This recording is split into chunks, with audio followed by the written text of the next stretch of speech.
அப்போ 3 pillars of aptitude யார் அப்படின்னு கேட்டிங்கன்னா 3 டாபிக் இருக்குங்க. என்னென்ன டாபிக் அப்படின்னு கேட்டிங்கன்னா ஃபஸ்ட்டு வந்து ஆவரேஜஸ், சரிங்களா. அடுத்து வந்து பார்த்திங்கன்னா பர்சன்டேஜஸ், அடுத்து வந்து பார்த்திங்க அப்படின்னு கேட்டிங்கன்னா ரேஷியோ அண்ட் ப்ரொபோர்ஷன்ஸ். நீங்கள் எந்த ஒரு ஆப்டிடியூட் டாபிக் எடுத்தாலுமே இந்த 3 டாபிக் தெரிஞ்சால் மட்டும்தான் உங்களால் மற்ற டாபிக்ஸை அண்டர்ஸ்டாண்டே பண்ணிக்க முடியும் ஃபர்ஸ்ட் ஆஃப் ஆல். ஸோ அதனால தான் நான் ஜென்ரலாக இது என்னென்னு சொல்லுவேன்னா 3 pillars ஆஃப் ஆப்டிடியூடுன்னு சொல்லுவேன். அப்போ எந்த ஒரு ஸ்டூடெண்ட்டும் ஆப்டிடியூட் அண்ட் ரீசனிங் நான் படிக்க ஸ்டார்ட் பண்ணுறேன் அப்படின்னு சொன்னாங்கன்னா ஃபஸ்ட் நான் உங்ககிட்ட சொல்கிற விஷயம் என்னென்னா இந்த 3 டாப்பிக்கே நீங்கள் தரவு பண்ணணும்.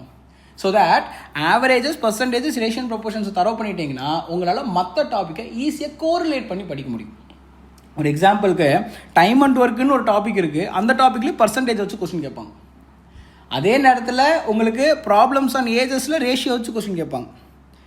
நெக்ஸ்ட் ஏரியா அண்ட் வால்யூமில் ஆவரேஜ் அண்ட் பர்சன்டேஜை கம்பைன் பண்ணி கொஸ்டின் கேட்பாங்க. அப்போ இந்த 3 டாப்பிக்கும் இர்ரெஸ்பெக்டிவ் ஆஃப் தியர் ஸ்டைல் எல்லா மற்ற டாப்பிக்லேயுமே இன்டல்ஜ் ஆகி வருங்க. ஓகேங்களா. அப்போ ஃபஸ்ட்டு எந்த ஒரு ஸ்டூடெண்டாக இருந்தாலும் ஃபஸ்ட்டு இந்த 3 டாப்பிக்கை நீங்கள் தரவு பண்ணிடணும். இது ரொம்ப ரொம்ப முக்கியம். இதில் நம்ம நோட் பண்ண வேண்டிய பாயிண்ட் என்ன, இந்த ஆவரேஜஸ் அப்படின்றது உங்கள் சிலபஸில் கொடுக்கலனாலும் நான் முன்னாடியே சொல்லிட்டேன், இதெல்லாம் தான் வந்து என்னதுங்க, அதாவது ரொம்பவே இம்பார்ட்டண்ட்டான ஒன் ஆஃப் த பில்லர்ஸ், சரிங்களா.